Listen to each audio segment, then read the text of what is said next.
Hello बच्चों, राम राम सभी बच्चों को। लास्ट लेक्चर में हमने डिस्कस किया था कि किस प्रकार से किसी भी एटम का एटॉमिक मास कैसे कैलकुलेट कर सकते हैं, एवरेज एटॉमिक मास कैसे कैलकुलेट कर सकते हैं। अगर हमारे पास में गैसेस का मिक्सचर है तो उस गैसेस के मिक्सचर का एवरेज मॉलिक्यूलर मास कैसे कैलकुलेट कर सकते हैं। इनके आधार पर, इनके बेसिस पे हमने बहुत सारे क्वेश्चंस डिस्कस किए थे और क्वेश्चंस में आपको एक साथ करवाने वाला हूं जब दो चार टॉपिक हो जाएंगे, दो चार लेक्चर हो जाएंगे। और हमने बात करी थी डेंसिटी की, किस प्रकार से डेंसिटी का मतलब क्या है, रिलेटिव डेंसिटी का मतलब क्या है, स्पेसिफिक ग्रेविटी का मतलब क्या है। और हम बात कर रहे थे वेपर डेंसिटी की, वेपर डेंसिटी का मतलब क्या है। वेपर डेंसिटी और किसी भी गैस के मॉलिक्यूलर वेट, मॉलिक्यूलर मास में हमने रिलेशन स्टेब्लिश किया था और मैंने बताया भी था कि वो रिलेशन बहुत इंपॉर्टेंट है, क्वेश्चंस में वो डायरेक्टली यूज होता है, तो आपको वो रिलेशन ध्यान में रखना है। आज के इस लेक्चर में हम डिस्कस करेंगे परसेंटेज कंपोजिशन और हम बात करेंगे अगर पॉसिबल हुआ तो एम्पिरिकल फॉर्मूला की। मैं उम्मीद करता हूं बच्चों आपको लास्ट लेक्चर बहुत ही प्यारा, बहुत ही अच्छे से समझ में आया होगा, आपने उसका आनंद भी लिया होगा, आपने उसका जो बेसिक है वो समझने की कोशिश भी की होगी। जब आपको इतना फायदा हो रहा है तो अपने दोस्तों के साथ भी इसको शेयर करिए ताकि वो भी इसका फायदा ले सके। अपना चैनल रूबिडियम है, उसके बारे में अपने दोस्तों को बताइए, वीडियो को लाइक करिए।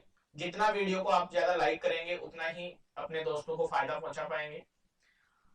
इसके व्यूज बढ़ाइए, सब्सक्राइबर बढ़ाइए ताकि मेरा भी मनोबल बढ़े, ताकि मुझे भी एक एनर्जी मिले वीडियो अपलोड करने के लिए या आपको नया कंटेंट डिलीवर करने के लिए। तो ये आपकी जिम्मेदारी है, अपने दोस्तों के साथ शेयर करिए ताकि वो भी इससे जुड़े। आपको मैं बहुत ही प्यारा कंटेंट देने वाला हूँ, बिल्कुल बेसिक से एडवांस लेवल का, बिल्कुल जीरो से हीरो बनाने वाला कंटेंट मैं आपको प्रोवाइड करवाऊंगा और आपको बिना रटे केमिस्ट्री समझ में आने लग जाएगी। कोई भी चीज रटने की नहीं है, जो फोबिया बना रखा है आपने रटने वाला, वो सारा फोबिया खत्म हो जाएगा। तो देरी नहीं करते हुए आज का जो लेक्चर है वो स्टार्ट करते हैं। तो बच्चों, मैं राजेश कुमार आप सभी लोगों का अपने चैनल रूबिडियम पर तहे दिल से स्वागत करता हूँ। आज का अपना टॉपिक है परसेंटेज कंपोजिशन। परसेंटेज कंपोजिशन, इसका मतलब क्या है बच्चों? तो ध्यान देना, कोई भी मॉलिक्यूल है वो एटम से मिलकर बना होता है ना। कोई भी मॉलिक्यूल है उसमें एटम प्रेजेंट होते हैं। तो किसी मॉलिक्यूल में कोई एटम कितना परसेंट प्रेजेंट है, यानी उसका परसेंटेज कंपोजिशन, यानी कोई भी मॉलिक्यूल है उसमें हर एटम का कितना कितना परसेंटेज उपस्थित है, प्रेजेंट है, वो उसका परसेंटेज कंपोजिशन कहलाता है। इसको हम एक एग्जांपल के जरिए समझने की कोशिश करते हैं। जिसे टॉपिक का नाम मैंने डाल रखा है परसेंटेज कंपोजिशन, इसको हम एग्जांपल के जरिए समझने की कोशिश करते हैं। जैसे एग्जांपल है हमारे पास NaOH, NaOH। अब ध्यान देना बच्चों, अगर मैं इस NaOH का पोस्टमार्टम करूं, अगर मैं इसका पोस्टमार्टम करूं तो ये किससे मिलकर बना हुआ है? सोडियम से। ये किससे मिलकर बना हुआ है? ऑक्सीजन से। ये किससे मिलकर बना हुआ है? हाइड्रोजन से। अगर NaOH का मैं पोस्टमार्टम करता हूं तो ये सोडियम से मिलकर बना हुआ है, ऑक्सीजन से मिलकर बना हुआ है और हाइड्रोजन से मिलकर बना हुआ है NaOH। और हमें पता है कि अगर मैं इसका एटॉमिक मास निकालूं, सॉरी इसका मॉलिक्यूलर मास निकालूं, तो एक सोडियम है, एक ऑक्सीजन है और एक हाइड्रोजन है। तो एक सोडियम का हमें को पता है 23 होता है, एक ऑक्सीजन का हमें पता है 16 होता है और एक हाइड्रोजन का हमें पता है 1 होता है। एक हाइड्रोजन का कितना होता है? 1 होता है। अगर मैं इन सबको ऐड कर दूं तो वो हमारे पास में मॉलिक्यूलर वेट आ जाएगा किसका? NaOH का। जैसे मैं इन सबको ऐड कर दूं, 23 और 16 39 और 1 40, तो हमें पता है कि NaOH का जो मॉलिक्यूलर वेट है वो है 40। NaOH का मॉलिक्यूलर वेट क्या है? 40 है। अब मैं इसको ऐसे रीड करूंगा बच्चों, पढ़ने का तरीका समझना। देखो 40 ग्राम NaOH है तो उसमें 23 ग्राम क्या है? सोडियम है। अगर हमारे पास में 40 ग्राम NaOH है तो उसमें 23 ग्राम क्या है? सोडियम है। अगर 40 ग्राम NaOH है तो उसमें 16 ग्राम ऑक्सीजन है। अगर 40 ग्राम NaOH है तो उसमें 1 ग्राम हाइड्रोजन है। ऐसे रीड करूंगा मैं, यानी 40 ग्राम NaOH में 23 ग्राम सोडियम प्रेजेंट है, 16 ग्राम ऑक्सीजन प्रेजेंट है और 1 ग्राम हाइड्रोजन प्रेजेंट है। कोई दिक्कत? कोई दिक्कत वाली बात नहीं, ये आसानी से आपको समझ में आ गया होगा। अब देखो बच्चों, अगर मुझे इसका परसेंटेज कंपोजिशन निकालना है, यानी परसेंटेज निकालना है, परसेंटेज कंपोजिशन, या ऐसे बोल सकते हैं percentage of element, of element. तो हमने ये छोटी क्लासों में पढ़ा है कि किसी भी चीज का परसेंटेज निकालते हैं तो उस जिस चीज का हमें परसेंटेज कैलकुलेट करना है उसकी जो वैल्यू है वो ऊपर, तो यहां लिख दूंगा weight of element, weight of element, और कितने में से उसका परसेंटेज निकालना है, 100 में से निकालना है तो उसको नीचे लिख लेंगे टोटल वेट, नीचे लिख देंगे टोटल वेट। इसका मतलब समझने की कोशिश करना बच्चों, अगर मुझे NaOH दिया हुआ है जिसका वेट है हमारे पास में 40 ग्राम, इस 40 ग्राम में सोडियम है हमारे पास में 23, अगर सोडियम का परसेंटेज निकालना है मुझे, अगर मुझे सोडियम का परसेंटेज निकालना है, percentage of sodium, sodium percentage निकालना है, तो वो लिखूंगा मैं सोडियम का वेट, सोडियम का वेट कितना है 23 अपॉन टोटल वेट, एलिमेंट का वेट अपॉन टोटल वेट, और टोटल वेट कितना है 40, और हम परसेंटेज निकालते हैं 100 में से, तो 100 से मल्टीप्लाई कर दूंगा और यहां पर भी 100 से मल्टीप्लाई कर दूंगा, तो ये आ गया हमारे पास में सोडियम का परसेंटेज। अब इसको सिंप्लीफाई करेंगे बच्चों, तो ये हमारे पास में आ जाएगा, इसको मैं 10 लगा देता हूं यहां, ठीक है, और इसको 4 से काट दूं तो 25, और फिर से 2 से काट दूं मैं 5, इसको सिंप्लीफाई वैसे ही कर लेता हूं, इसको क्यों कॉम्प्लिकेटेड बनाया जा रहा हूं मैं, इसको वैसे ही सिंप्लीफाई कर ले, देखो 0 से 0 गया, 2 से काटेंगे तो 5, ठीक है, इसको इससे गुणा करेंगे तो 5 3 15 का 5 असल की 1, 5 गुणे 10 11, 23 5 115 बटे 2, ये आ गया 5 7.5%, 57.5% आ गया। अगर हमारे पास में NaOH होगा तो उस NaOH में कितना परसेंट सोडियम होगा, 57% सोडियम होगा। ऐसे ही अगर मैं ऑक्सीजन की बात करूं तो ऑक्सीजन का निकाल लेंगे, ऑक्सीजन परसेंटेज निकालें, तो ऑक्सीजन का भार अपॉन कुल भार, ये लो अपॉन 100 इंटू 100, 0 से 0 गया, 4 4 16, तो 4 को 10 से गुणा करेंगे तो कितना परसेंटेज आ गया 40%। अब तीसरा हाइड्रोजन का मुझे अगर परसेंटेज निकालना है तो मैं डायरेक्टली निकाल सकता हूं कि हमारे पास में जितने भी एलिमेंट होंगे उन सब का परसेंटेज का सम कितना होना चाहिए, 100 होना चाहिए, यानी जितना भी परसेंटेज का सम होगा वो 100 होगा। तो मैं 57 और 40 को जोड़ करके उसको 100 में से घटा दूंगा, उसको क्या कर दूंगा सब्ट्रैक्ट कर दूंगा, तो मेरे पास में हाइड्रोजन का परसेंटेज आ जाएगा। ऐसा ना करते हुए भी तो मैं अगर एक का निकालना हो तो हाइड्रोजन परसेंटेज वैसे भी निकाल सकते हैं सीधा, 1/40 और ये लो गुणा 100, 0 से 0 कट गया, 4 का भाग देंगे तो 2.5 आ जाएगा, 2.5%। अब ये ध्यान देना बच्चों, इसको इसको इसको सबको जोड़ेंगे तो ये 100% बनेगा, और परसेंटेज हम कितने में से निकालते हैं 100 में से। तो इस प्रकार से हम क्या कर सकते हैं, किसी भी मॉलिक्यूल में कोई एलिमेंट कितना परसेंट प्रेजेंट है, इस प्रकार से उसका परसेंटेज कंपोजिशन हम कैलकुलेट कर सकते हैं। समझ में आई बात? मैं उम्मीद कर रहा हूं बच्चों आपको ये बहुत ही अच्छे से समझ में आ रहा होगा। आगे चले, देखो अगला क्वेश्चन मैं डिस्कस करवाता हूं आपके सामने।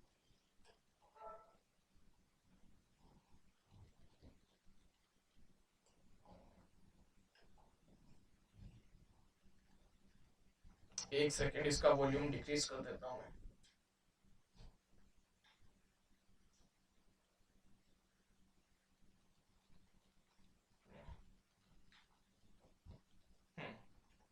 इसका वॉल्यूम डिक्रीज कर दिया है। अब देखो अगला एग्जांपल है हमारे पास में, कैल्शियम कार्बोनेट CaCO3, इसका परसेंटेज कंपोजिशन हमें निकालना है। इसका परसेंटेज कंपोजिशन निकाले तो देखो बच्चों, इसका पोस्टमार्टम कर दो पहले, तो इसका क्या कर दो पोस्टमार्टम कर दो। इसका जब मैं पोस्टमार्टम कर दूंगा तो इसमें एक तो कैल्शियम प्रेजेंट है, ठीक है, एक कार्बन प्रेजेंट है, ये लो ठीक है, और 3 ऑक्सीजन प्रेजेंट है, ये लो, ये इसका मैंने पोस्टमार्टम कर दिया है, ठीक है। अब इसका वेट लिख दो, जो जो प्रेजेंट है उनका वेट लिख दो। अगर मैं कैल्शियम की बात करूं तो कैल्शियम का कितना 40, अगर कार्बन की बात करूं तो कार्बन का कितना 12, अगर मैं ऑक्सीजन की बात करूं तो एक ऑक्सीजन का 16, तो 3 ऑक्सीजन का कितना हो गया 48, और अगर मैं इन सबको जोड़ दूं, अगर इन सबको ऐड कर दूं तो मुझे इसका मॉलिक्यूलर वेट मिल जाएगा, वो हो जाएगा कितना 100, वो कितना हो जाएगा 100 हो जाएगा।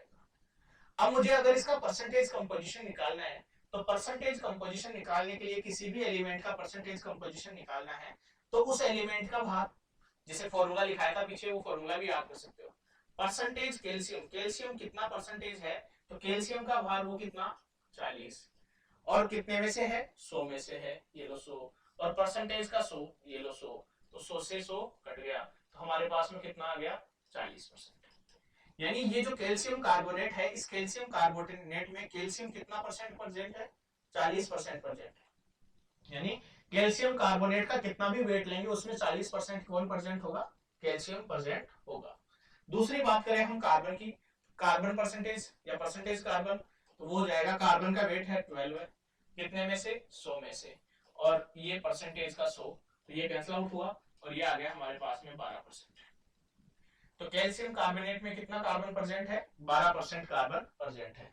ऐसे ही अगर मैं ऑक्सीजन परसेंटेज निकालूं, तो ऑक्सीजन परसेंटेज निकालेंगे तो ऑक्सीजन का वेट कितना 48, और कितने में से 100 में से, और ये परसेंटेज का 100, इसको मल्टीप्लाई किया, काट दिया, ये आ गया हमारे पास में 48%। तो कैल्शियम कार्बोनेट जो है, उस कैल्शियम कार्बोनेट में हमारे पास में जो कैल्शियम है वो 40% प्रेजेंट होगा, कार्बन जो है वो 12% प्रेजेंट होगा, और जो ऑक्सीजन है वो कितना परसेंट प्रेजेंट होगा 48% प्रेजेंट होगा। समझ गए बच्चों, इसमें घबराने वाली कोई बात नहीं है। इस प्रकार से हम परसेंटेज कार्बन परसेंटेज निकाल सकते हैं। फॉर्मूला मैंने लिखवा दिया है। एक एग्जांपल और देख लेते हैं हम। देखो अगला एग्जांपल देखो, एग्जांपल है हमारे पास में C2H6 इथेन। इसमें परसेंटेज, इसका परसेंटेज कंपोजिशन निकालना है, तो सिंपल सी बात है, इसका पोस्टमार्टम कर लो। कार्बन प्रेजेंट है, कितने कार्बन है 2 कार्बन है, हाइड्रोजन प्रेजेंट है, कितने हाइड्रोजन है 6 हाइड्रोजन है, वेट लिख दो इनका, अगर एक कार्बन का 12 है तो 2 का कितना हो गया 24, यहाँ पर एक हाइड्रोजन का 1 है तो 6 का कितना हो गया 6। तो अगर मैं इनको ऐड कर दूंगा तो इस मॉलिक्यूल का मॉलिक्यूलर वेट आ जाएगा, तो 24 और 6 30, तो इसका मॉलिक्यूलर वेट आ गया हमारे पास में 30।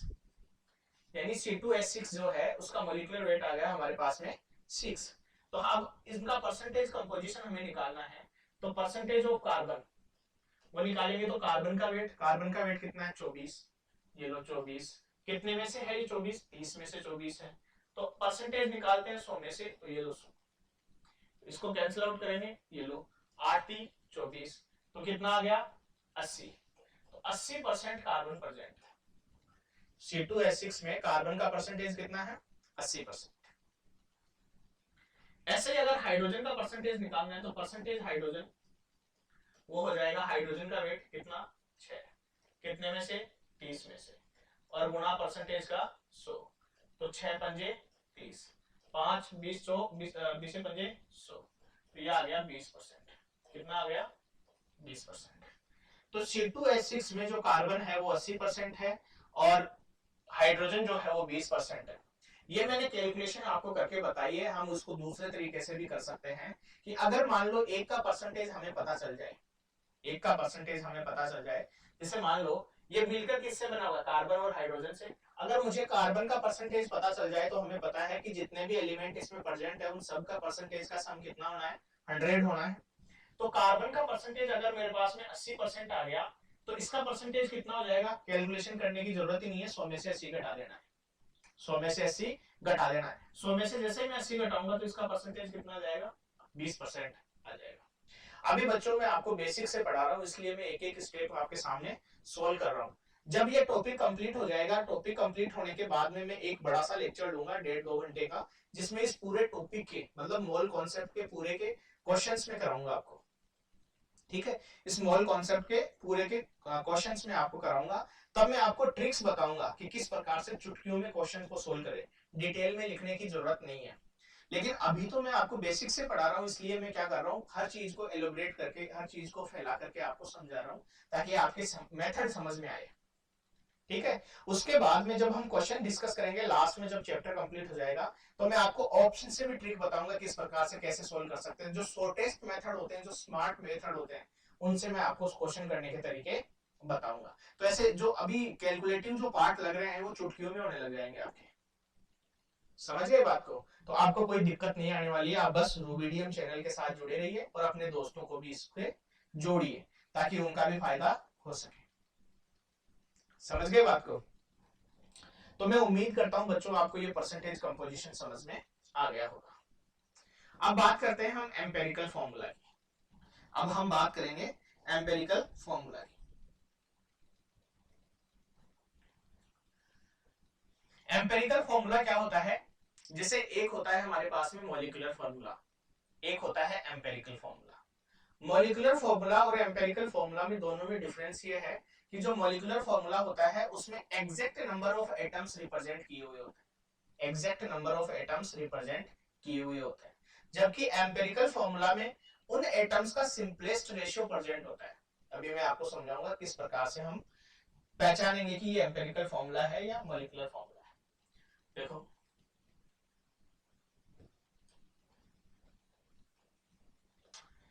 Molecular formula,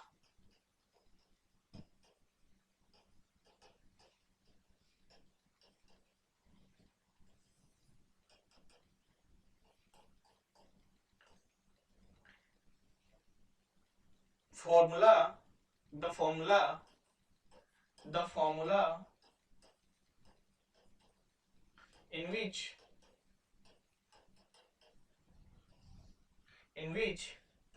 exact number of atoms are present is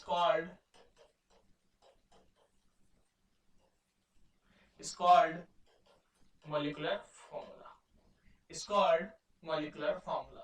जिसे फॉर एग्जांपल हम समझते हैं, एक एग्जांपल लेकर के मैं आपको समझाता हूं। हमारे पास में ग्लूकोज का फॉर्मूला हम सब जानते हैं C6H12O6। इसमें जितने कार्बन है उतने कार्बन डिनोट किए गए हैं, 6 कार्बन है तो 6 के 6 डिनोट किए गए। हाइड्रोजन 12 है, 12 के 12 डिनोट किए गए। ऑक्सीजन 6 है, ऑक्सीजन 6 के 6 डिनोट किए गए।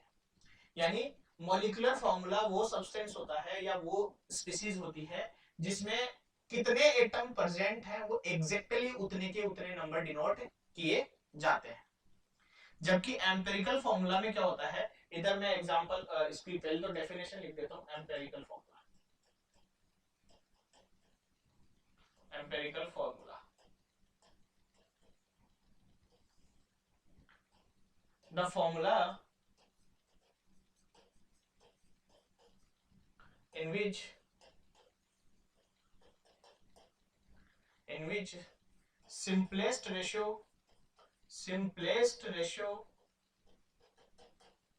of atoms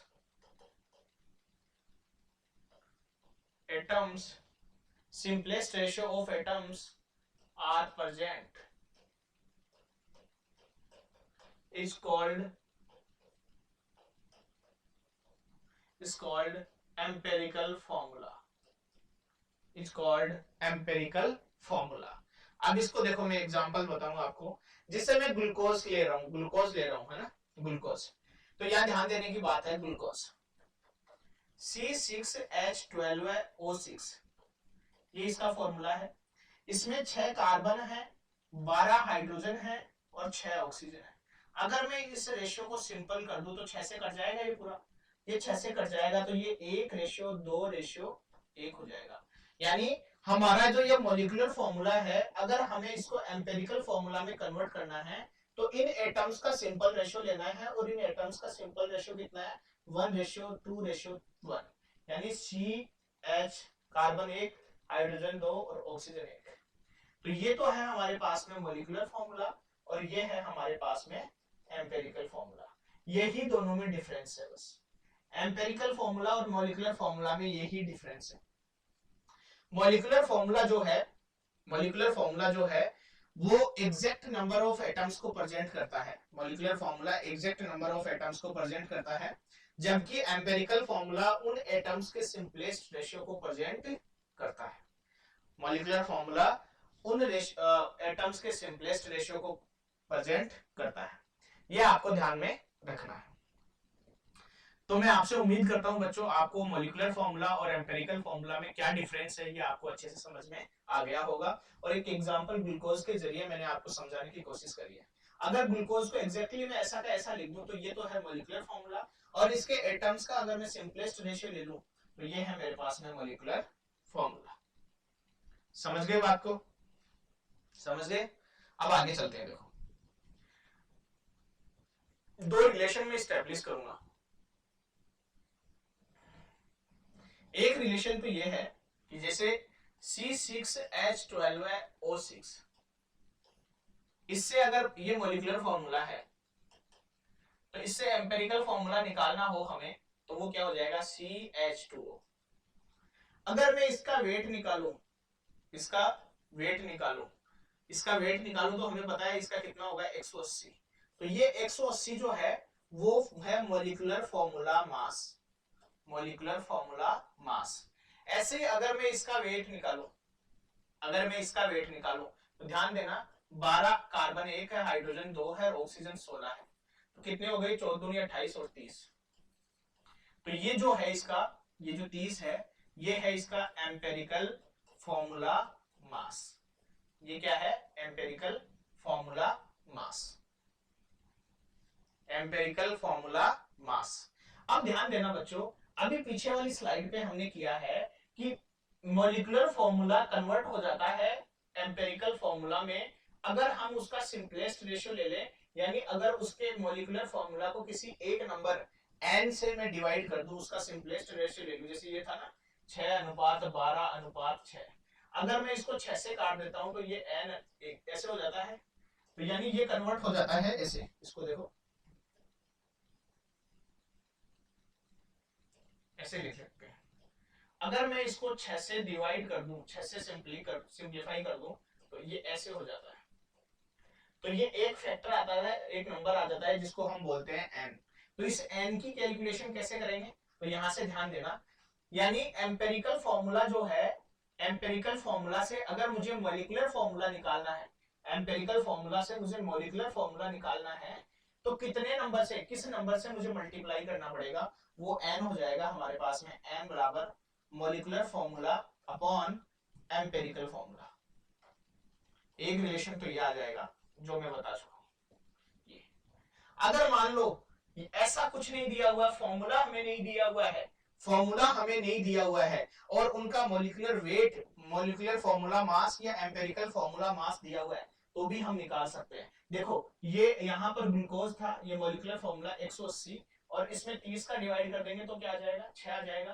तो हम n ऐसे भी निकाल सकते हैं, n is equal to molecular formula mass, molecular formula mass upon empirical formula mass, ऐसे भी निकाल सकते हैं। ये दोनों रिलेशन आपको ध्यान में रखने हैं, ये दोनों रिलेशन आपको ध्यान में रखने हैं। समझ गए बात को? आप इसको नोट डाउन करो, है ना, फिर मैं एक दो क्वेश्चन करवाता हूं आपको।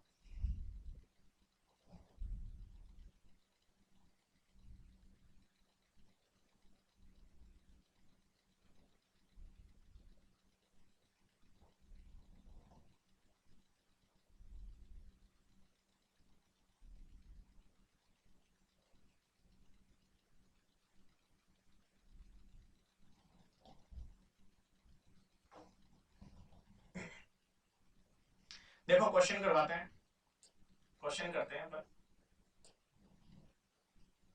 एग्जाम्पल है हमारे पास में, जैसे फॉर एग्जाम्पल C6H6 H2O2, ठीक है। अगर ये इसका मॉलिक्यूलर फॉर्मूला है तो इसका एम्पेरिकल फॉर्मूला क्या होगा? इसका एम्पेरिकल फॉर्मूला क्या होगा? डिवाइड कर देंगे 6 से तो ये एम्पेरिकल फॉर्मूला हो जाएगा इसका CH। सिमिलरली इसका एम्पेरिकल फॉर्मूला निकालेंगे तो इसको डिवाइड कर देंगे 2 से तो ये हो जाएगा HO। इस प्रकार से हम मॉलिक्यूलर फॉर्मूला से एम्पेरिकल फॉर्मूला की गणना कर सकते हैं। मॉलिक्यूलर फॉर्मूला से हम क्या कर सकते हैं? एम्पेरिकल फॉर्मूला निकाल सकते हैं, या मॉलिक्यूलर फॉर्मूला मास हमें दिया हुआ है और फॉर्मूलाज दिए हुए हैं तो एम्पेरिकल फॉर्मूला मास भी हम निकाल सकते हैं। समझ में आई बात? तो अब दो चार क्वेश्चन कर लेते हैं कि एम्पेरिकल फॉर्मूला की कैलकुलेशन कब करेंगे, कैसे करेंगे अगर हमें एटम्स दिए हुए हैं तो। एक दो एग्जांपल और ले क्या? देखो H2O2 हमने ले लिया, HO और कोई फॉर्मूला जैसे C2H6 है, इसका अगर मुझे एम्पेरिकल फॉर्मूला निकालना है तो कैसे निकालूंगा? यानी 2 से डिवाइड कर दूंगा तो ये हो जाएगा 2 से डिवाइड करते ही CH3। अगर मुझे और कोई फॉर्मूला जैसे C4H10 है, इसका मॉलिक्यूलर एम्पिरिकल फॉर्मूला निकालना है तो क्या करूंगा, 2 से डिवाइड कर दूंगा, तो ये हो जाएगा C2H5। ठीक है, इस प्रकार से हम क्या निकाल सकते हैं, एम्पिरिकल फॉर्मूला निकाल सकते हैं। इस प्रकार से हम क्या निकाल सकते हैं, एम्पिरिकल फॉर्मूले की गणना कर सकते हैं। समझ गए बात को? तो आप इसको नोट डाउन करो, एक सेकेंड।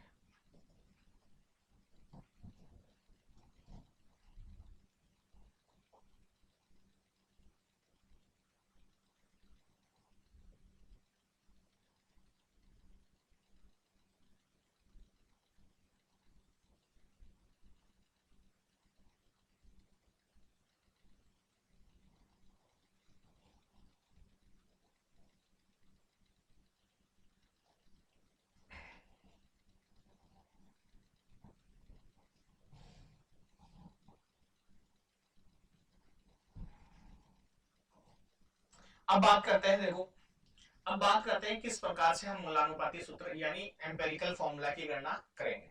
अब एम्पिरिकल फॉर्मूला की गणना कैसे करेंगे, तो देखो यहां से ध्यान देना,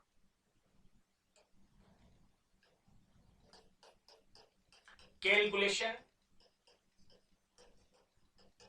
ऑफ एम्पिरिकल फॉर्मूला।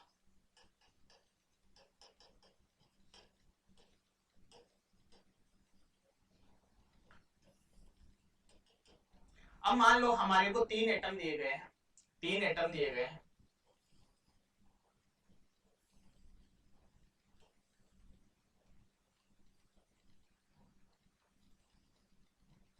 ये दिए गए हैं हमारे को 3 एटम, एटम दिए गए हैं X Y Z, 3 एटम दिए गए हैं हमें X Y और Z। इनका एटॉमिक मास हमें दिया हुआ होगा, या एटम दे देंगे तो एटॉमिक मास हमें पता होता है, एटॉमिक मास याद करने के लिए मैंने बोला था। तो मान लो इनका एटॉमिक मास हमें दिया हुआ है, इसका दिया हुआ है 10, इसका दिया हुआ है 20, इसका दिया हुआ है 30। ठीक है, एटॉमिक मास हमें दिया हुआ है, कोई दिक्कत वाली बात नहीं है। एटॉमिक मास भी दिया हुआ है, तो इनका रियल मास या ये एटम कितने परसेंट में प्रेजेंट होंगे वो दिया हुआ होगा। देखो ये तो हमें याद करना हुआ होगा, ये दिए हुए होंगे एटम्स, और ये एटम्स का मास दिया हुआ होगा, या तो या ये कितने परसेंट में प्रेजेंट है वो दिया हुआ होगा, या ये किस रेशियो में प्रेजेंट है वो दिया हुआ होगा। सिंपल सी बात बोल रहा हूं, ध्यान से सुन लेना, या तो इनका रियल मास दिया हुआ होगा, या ये परसेंट में दिए हुए होंगे, या ये रेशियो में दिए हुए होंगे, तो वो हमें लिख देना है, वो हमें लिख देना है। यानी ये या तो रियल मास में दिए हुए होंगे, या तो इनका मास दिया हुआ होगा, या इनका परसेंट दिया हुआ होगा, या इनका रेशियो दिया हुआ होगा, ये सब दिया हुआ होगा, या तो ये इसमें दिए हुए होंगे। तो हमें क्या करना है कि जैसे मान लो इनका मास दिया हुआ है हमें, इसका दिया हुआ है 50, इसका दिया हुआ है 40 और इसका दिया हुआ है 60। ध्यान देना बच्चों, ये वो डाटा लिख रहा हूं मैं जो हमें क्वेश्चंस में दिए हुए होंगे, यानी एटम्स हमें दिए हुए होंगे, एटॉमिक मास हमें पता होगा, और इन एटम्स का या तो मास दिया हुआ होगा, या परसेंटेज दिया हुआ होगा, या रेशियो दिया हुआ होगा। जो कुछ भी दिया हुआ होगा वो यहाँ हम लिख देंगे, वो यहाँ हम लिख देंगे, कोई दिक्कत वाली बात नहीं है। जब दिक्कत वाली बात नहीं है तो ये मास ये सब इनको क्या मान लेना है, इनको केवल और केवल मास मान लेना है। क्या मान लेना है, परसेंटेज दिया हुआ हो तो भी मास मान लेना है, रेशियो दिया हुआ हो तो भी मास मान लेना है, मास दिया हुआ हो तो भी मास मान लेना है। और फिर क्या निकालेंगे, उससे मोल निकाल लेंगे। मोल निकालना मैंने आपको अच्छे से सिखाया है। मास से मोल निकालेंगे तो कैसे निकालेंगे, मास से मोल निकालने का तरीका यही है, गिवन मास में उनके एटॉमिक मास का डिवाइड कर दो, गिवन मास में उनके एटॉमिक मास का डिवाइड कर दो। तो इसको 50 को मैं डिवाइड कर दूंगा 10 से, 50 को डिवाइड कर दूंगा मैं 10 से, तो ध्यान देना बच्चों, 50 को 10 से डिवाइड कर दूंगा तो ये 5 मोल आ गए, और इसको 40 को 20 से डिवाइड कर दूंगा तो इसके 2 मोल आ गए। ठीक है, और 60 को 30 से डिवाइड कर दूंगा तो इसके भी 2 मोल आ गए, कोई दिक्कत नहीं। अब मोल आ गए तो हमें पता है एम्पेरिकल फॉर्मूला में कौन प्रेजेंट होता है, एटम्स प्रेजेंट होते हैं, और वो भी सिंपलेस्ट रेशियो में।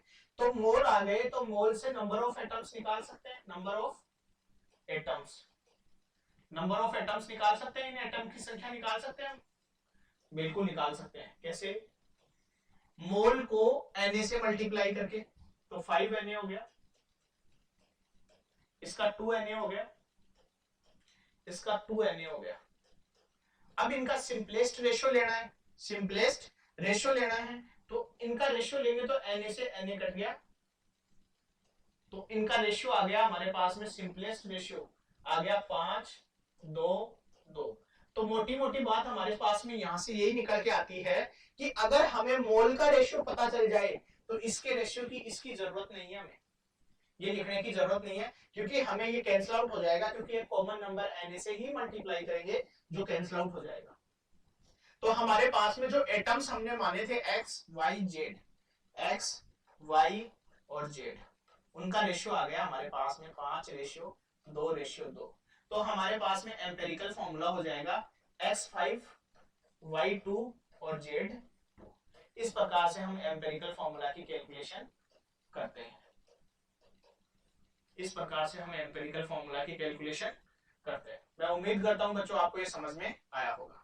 अगर मान लो यहां पर हमारे पास में ये जो रेशियो है या नंबर ऑफ एटम्स है या मोल्स है, ये फ्रैक्शन में आ जाए, पॉइंट्स में आ जाए, तो क्या करेंगे, तो उस पॉइंट्स को भी हम किस में कन्वर्ट करेंगे, सिंपलेस्ट रेशियो में। किसमें कन्वर्ट करेंगे, सिंपलेस्ट रेशियो में। सिंपलेस्ट रेशियो में कन्वर्ट करके फिर हम एटम्स का क्या निकाल लेंगे, रेशियो निकाल लेंगे, एटम्स का क्या निकाल लेंगे, रेशियो निकालेंगे। इस प्रकार से हम क्या कर सकते हैं, किसी भी एटम यानी कोई भी एटम अगर हमें दिए हुए हैं तो उनका एम्पेरिकल फॉर्मूले की कैलकुलेशन कर सकते हैं। ये थोड़ा सा ये स्टेप्स आपको याद रखने पड़ेंगे। ये टेबल बना लेना बच्चों, ये काम की टेबल है, ये मैंने आपको एक टेबल के जरिए बहुत ही प्यार से समझाने की कोशिश करी है, तो आप इसको नोट डाउन कर लो, इसको नोट डाउन कर लो बच्चों। फिर मैं 2-4 क्वेश्चन करवाता हूँ, उससे आपको और भी ज्यादा क्लियरिटी आएगी।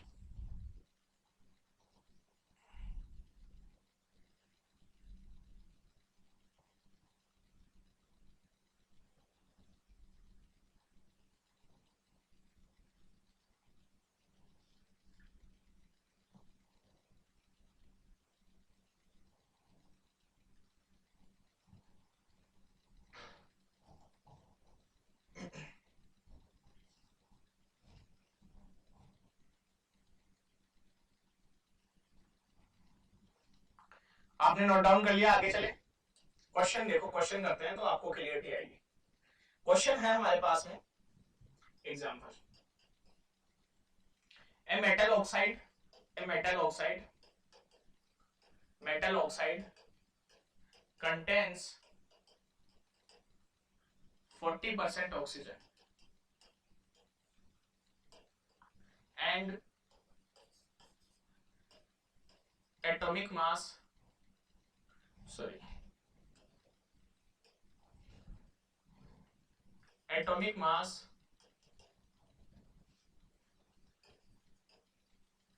of metal is 24.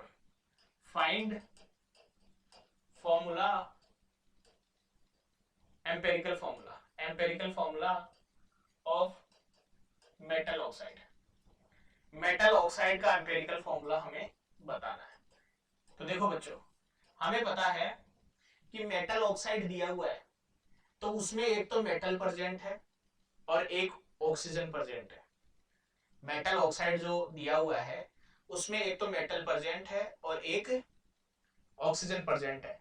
मेटल के बारे में हमें कुछ नहीं बोला हुआ तो हम मेटल को एम मान लेंगे, एम टाइप का जो मेटल है वो है। तो हम वही टेबल बनाएंगे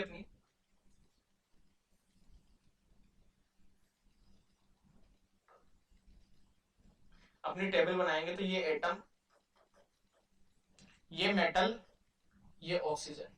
अब देखो बच्चों, मैंने पीछे वाली टेबल में लिखवाया था कि जो एटम और मेटल हमें दिए हुए होंगे या जो भी एटम दिए हुए होंगे उनके एटॉमिक मास हमें पता होंगे। जैसे मेटल का एटॉमिक मास हमें पता नहीं था, लेकिन मेटल का क्वेश्चन में दे दिया कितना है, 24। तो ये लो 24 एटॉमिक मास। और ऑक्सीजन का हमें पता है कितना होता है, 16। अब जब एटॉमिक मास पता है, हमें पता है, एटम पता है, तो ये किस में दिए हुए होंगे, या तो रियल मास दिया हुआ होगा इनका, या तो रियल मास दिया हुआ होगा, या परसेंटेज दिया हुआ होगा, या फिर रेशियो दिया हुआ होगा। तो यहाँ हमें क्या दिया हुआ है कि ऑक्साइड में ऑक्सीजन कितना परसेंट है, 40% है, यानी इनका परसेंटेज दिया हुआ है हमें, तो परसेंटेज दिया हुआ है तो इसका 40% है और इसका अगर 100% टोटल होता है, इसका 40 है, सॉरी उल्टा लिख दिया है मैंने, ऑक्सीजन 40 है, ऑक्सीजन 40 है तो ये कितना होगा 60%, क्योंकि टोटल परसेंट 100 होता है। जब परसेंटेज दिया हुआ है तो हमें क्या निकालने हैं, मोल निकालने हैं। मोल निकालेंगे तो 24 में 60 का सॉरी इसको मास मान लेना है। मैंने बोला था पिछले वाली स्लाइड पे कि जो भी दिया हुआ उसको मास मान लेना है। 60 को 24 से भाग दे देंगे और इसको 40 को 16 से भाग दे देंगे, तो यहाँ हमारे पास में आ जाएगा 12 दूनी 24, 12 पंजे 60, 2.5। यहाँ पर हमारे पास में आ जाएगा 16 दूनी 32, 16 पंजे 80, 2.5।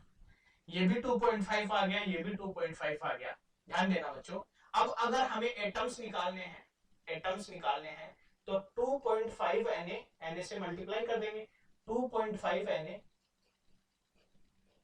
अब उसके बाद में सिंपलेस्ट रेशियो ले लेंगे, तो सिंपलेस्ट रेशियो लेंगे, सिंपलेस्ट रेशियो, सिंपलेस्ट रेशियो,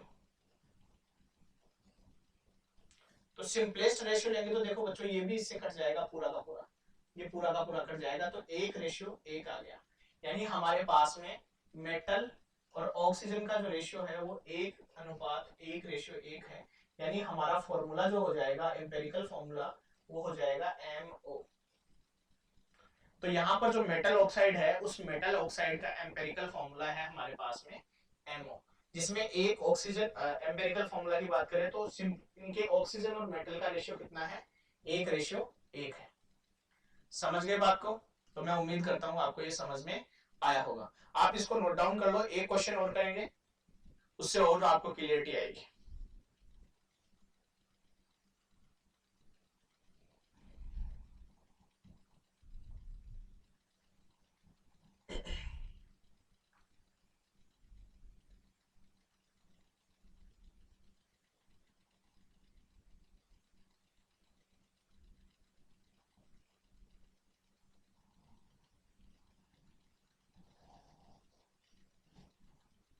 लिख दिया होगा, चलो आगे चले। क्वेश्चन है हमारे पास में,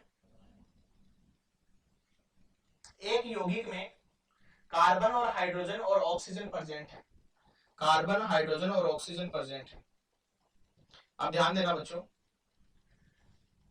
एग्जांपल है carbon, hydrogen and oxygen are present in a compound where carbon is 56 carbon कितना, एक क्वेश्चन देख लेते हैं अपन। कार्बन जो है हमारे पास में 6 ग्राम प्रेजेंट है, 6 ग्राम प्रेजेंट है इस यौगिक में, कंपाउंड में। और हाइड्रोजन है वो है हमारे पास में 6.023 इंटू 10⁻23 एटम्स। और हमारे पास में ऑक्सीजन जो प्रेजेंट है वो है हाफ मोल, हाफ मोल। ठीक है, ये प्रेजेंट है, तो हमें इसका एम्पेरिकल फॉर्मूला बताना है, एम्पेरिकल फॉर्मूला बताना है। ठीक है, तो यहां ध्यान देने वाली बात यही है बच्चों, टेबल बना लो। टेबल बनाने के लिए अल्टीमेटली हमें क्या निकालने होते हैं, नंबर ऑफ एटम्स निकालने होते हैं, नंबर ऑफ एटम्स निकालने होते हैं। तो ये एटम दिए गए हैं कौन कौन से, कार्बन, हाइड्रोजन, ऑक्सीजन। इनका मास हमें पता है, एटॉमिक मास, कार्बन का 12, हाइड्रोजन का 1, ऑक्सीजन का 16। दिया हुआ क्या क्या है, एक का तो वेट दिया हुआ है ना, एक का तो वेट दिया हुआ है, ये लो, यानी गिवन है मास। इसका मास दिया हुआ है 6 ग्राम, इसका मास नहीं दिया हुआ, इसका भी मास नहीं दिया हुआ। मास नहीं दिया हुआ तो मोल, मास से क्या निकालेंगे, मोल निकालेंगे। अब इसका मोल निकालेंगे तो 6 में 12 का भाग देंगे, 6 में 12 का भाग देंगे तो ये आ जाएगा आधा मोल। और इसका क्या निकालना है, मोल निकालना है, तो इसके नंबर ऑफ एटम्स दिए हुए हैं तो इसके मोल निकाल लेंगे अपन। तो इसके नंबर ऑफ एटम्स को भाग देंगे तो इसका आ जाएगा 1 मोल, और इसके सीधे के सीधे मोल दिए हुए हैं तो इसका भी आ जाएगा आधा। ठीक है, आधा मोल दिया हुआ है, यहां तक अपने को ये क्वेश्चन में मेंशन है। ठीक है, अब मोल से हमें क्या निकालना होता है, एटम्स निकालने होते हैं। तो एटम्स निकालेंगे तो वो मैं गायब कर रहा हूं, क्योंकि एन से मल्टीप्लाई करना है, फिर से वो कैंसिल आउट हो जाएगा। तो अब हम निकाल रहे हैं सिंपलेस्ट रेशियो। सिंपलेस्ट रेशियो निकालेंगे तो मैं क्या करता हूं, इन सबको 2 से गुणा कर देता हूं। सबको 2 से गुणा कर दूंगा तो इसको 1/2 को 2 से गुणा करूंगा तो ये आ जाएगा 1। 2 को 1 को 2 से गुणा करूंगा तो ये हो जाएगा 2, और 1/2 को 2 से गुणा करूंगा तो ये हो जाएगा 1। ठीक है, तो ये आ गया इनका सिंपलेस्ट रेशियो, इससे सिंपल नहीं हो सकता। तो हमारे को यहां से पता चला कि देखो carbon ratio hydrogen ratio oxygen वो कितना आया हमारे पास में, 1:2:1। यानी हमारे पास में अगर मैं इसका एम्पेरिकल फॉर्मूला लिखूं तो कार्बन 1, हाइड्रोजन 2, ऑक्सीजन 1। ऐसा एम्पेरिकल फॉर्मूला का एग्जांपल मैंने करवाया था, ये किसका आया था, ग्लूकोज का। ये और का भी हो सकता है, किसी और कंपाउंड का भी हो सकता है, लेकिन हमें तो अभी ये मान के चलते हैं कि ये ग्लूकोज का ही है। इस प्रकार से हम क्या कर सकते हैं, एम्पेरिकल फॉर्मूला कैलकुलेट कर सकते हैं। इस प्रकार से हम एम्पेरिकल फॉर्मूला कैलकुलेट कर सकते हैं। मैं उम्मीद करता हूं बच्चों ये आपको समझ में आया होगा। अगर आपको और भी कोई डाउट है तो आप मेरे को कमेंट के जरिए बता सकते हैं।